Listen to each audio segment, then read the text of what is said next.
ये किसको कहते हैं प्राकृतिक खेती। प्राकृतिक खेती का मतलब है कुदरती खेती या पुराने टाइम से जो कहते हैं जंगली खेती, जिसमें किसी भी प्रकार के किसी भी उत्पाद का या बाजारू किसी भी चीज का प्रयोग नहीं किया जाता, जिसमें न कोई केमिकल न कोई और।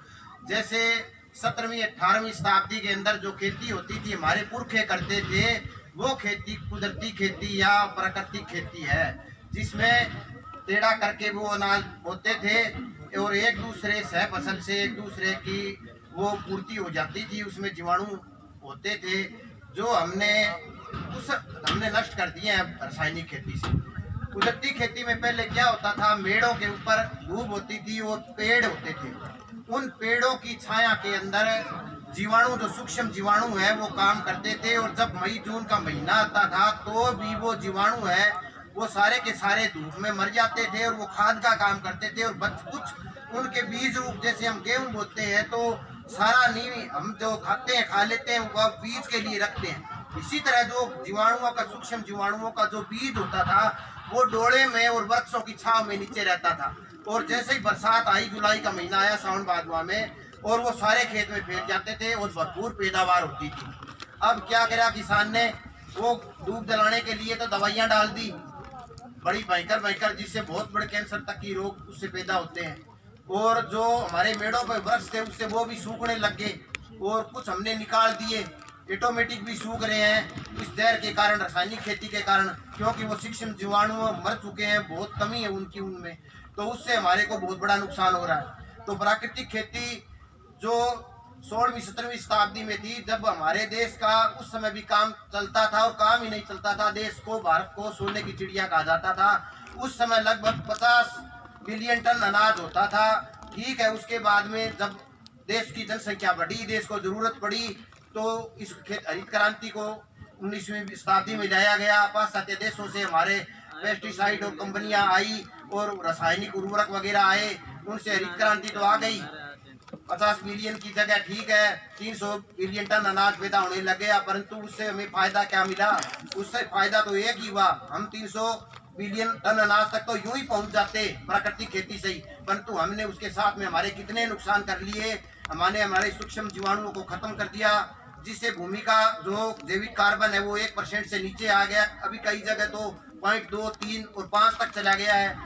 अब ये जैविक कार्बन ही असली धरती की शक्ति है।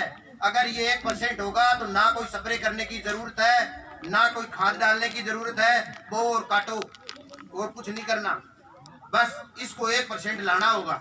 तो ये 1% लाने के लिए हमें सिर्फ प्राकृतिक खेती का ही सहारा है और कोई सहारा नहीं है।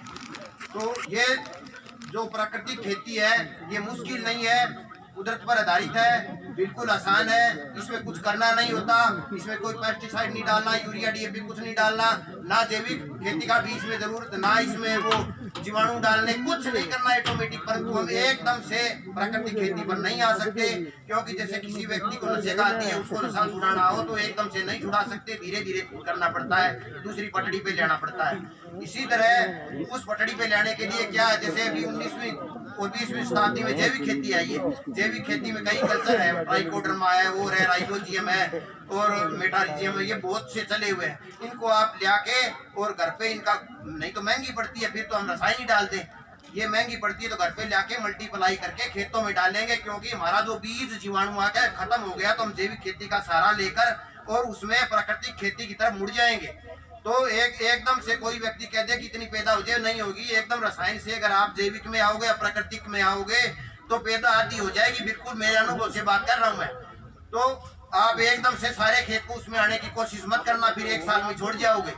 धीरे धीरे आप चाहे 1 एकड़ कर लो, चाहे आधा एकड़ कर लो, वो आधा एकड़ ही कर लोगे, और वो आधा एकड़ बेचने की जरूरत नहीं, अपने घर के लिए कर लो, अपने बच्चों को सुबह अनाज दो। हमने प्राकृतिक खेती से जो छोड़ के और जो एक फायदा, कुछ अनाज तो बढ़ा लिया, कुछ पैदावार बढ़ा ली, नुकसान है उनकी नहीं।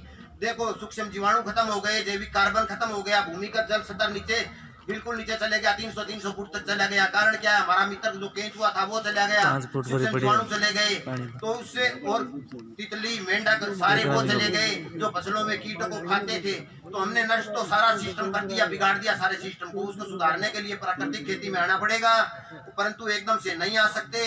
थोड़े 1 एकड़ पे कर लो और उसके अनाज को अपने घर में बच्चों को खिलाओ, आप खाओ, अपने मित्र रिश्तेदार को खिलाओ, तो स्वास्थ्य बढ़िया रहेगा। कैंसर जैसी बीमारियों से बचोगे। 2 पैसे फालतू तो कर लिए, परंतु बीमारियां देखो शरीर में कितनी एलर्जियां और कितने प्रकार की खुजलियां और कितने कैंसर और कितने बीपी, मोटापा, शुगर, सारी ये बीमारियां है। ये सारी रसायन का कारण है सारा, क्योंकि ये अपने सिस्टम को बिगाड़ देता है सारे को। नेचुरल हमारा जो सिस्टम है उसमें बहुत बड़ा कुप्रभाव डाला है इसने।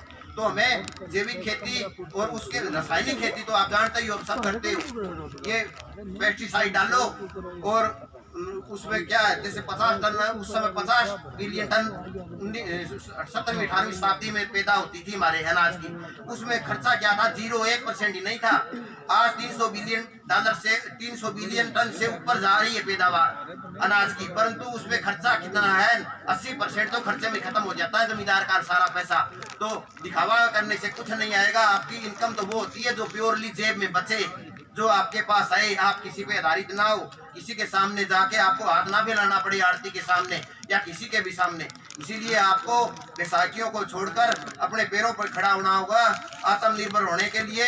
जो मोदी जी का सपना है, मोदी जी ने कह रखा है, बहुत अच्छी बात है, परंतु ये कहने से नहीं, ये प्रैक्टिकल आप लागू करोगे। लागू तो हमको करना है। 1 एकड़ से शुरू कर लो, उसका रिकॉर्ड रखो बकायदा कि मेरी कितना, आपको कहीं नुकसान नहीं होगा। शुरू में आप जैसे 1 एकड़ से शुरू करते हो तो उसमें जैविक खेती का सहारा लो। उसमें ट्राइकोडर्मा, राइजोबियम और जितने प्रकार के जीवाणु है, कोई मेरे से चाहे तो फ्री की ले सकता है।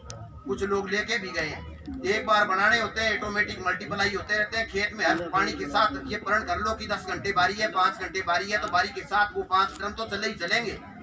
तो 2 साल के अंदर आपकी जमीन प्राकृतिक रूप से तैयार हो जाएगी। और कार्बन गारंटी के सुधा कहता हूँ, मैंने 2019 में 3 एकड़ में प्रण लिया था, कुछ भी नहीं डाला, और घर वाले भी गाली निकालते रहे कि इसमें कुछ नहीं होता, खाली पड़ा है खेत, परंतु कोई दिक्कत नहीं, बराबर पैदा भी ले रहा हूँ। और आज 4 साल से उसमें गन्ना खड़ा है 15-15 फुट बधा हुआ, और उसमें बाग लगाया है मैंने, और उसमें सब प्रकार के जीवाणु है। 4 साल से यूरिया, डीएपी, पेस्टिसाइड कुछ भी नहीं डाला। थोड़ा सारा लिया था जैविक खेती का, जीवाणु वगैरह डाले थे, अब उसमें बीज बन चुका है, कोई दिक्कत नहीं, खेती चलती है। और 3 एकड़ पर मैं 50% जैविक कर रहा हूँ और 50% रासायनिक कर रहा हूँ। धीरे धीरे उसी को उस पे ले आऊंगा। और 2-3 एकड़ भाई के 3 एकड़ ठेके हैं। अब वो तो ठेके देते हैं, वो तो कहते हैं भैया पूरे पैसे दे दे हमारे पास, उसमें जहर डाल दे, कुछ ही डाल दे, उसमें पूरा जहर डाल, पेस्टिसाइड डालता हूँ, पैदा लेता हूँ, तो काम भी चल जाता है घर का। तो धीरे धीरे क्या हम किसी की जमीन को तैयार करें 2 साल में, 3 साल में, और उसके बाद में हमसे तो छुड़ा ले वो ठेके वाला, तो हम क्या करेंगे उसमें तो रासायनिक की करनी पड़ेगी, हमारी मजबूरी है। तो अपनी जो घर की जितनी पुश्तैनी जमीन आपके नाम की आपकी जमीन है, उस पर आप प्राकृतिक खेती शुरू करो। 1 एकड़ से 2 एकड़ से ज्यादा 1 एकड़ से, और फिर 2-3 साल में आप रिजल्ट देखोगे, आपका हौसला बढ़ेगा कि देखो कितना बढ़िया मेरा ये 1 किला खेत, जिसमें मेरा एक भी पैसा खर्च नहीं हो रहा है, और कितनी बढ़िया मेरी उपज हो रही है। फिर आप अपने आप बिना किसी के कहे अपने आप प्राकृतिक खेती में आ जाओगे। और इसका अनाज, इसका हर चीज, जैसे गन्ना बोया इतना स्वादिष्ट और इतना मीठा गन्ना, हर प्रोडक्ट इसका अलग होता है। जैसे भी बूढ़े बुजुर्ग कहते हैं कि पुराने वाला स्वाद गया भाई, ना गेहूं में दम रहा, ना बाजरे में रहा, तो ये सारा रसायन की मेहरबानी है। आप जिस दिन इसको छोड़ के प्राकृतिक खेती करोगे, वास्तव में आपका स्वास्थ्य, आपके बच्चे और आप अच्छा जीवन जियोगे। नहीं आपके पास ठीक है लाखों करोड़ों रुपए जरूर हो जाएंगे, परंतु ना आप स्वस्थ रहोगे, और ना आपका शरीर स्वस्थ रहेगा, और ना आपके दिल में और दिमाग में और मन में कभी चैन रहेगा। धन्यवाद, नमस्कार।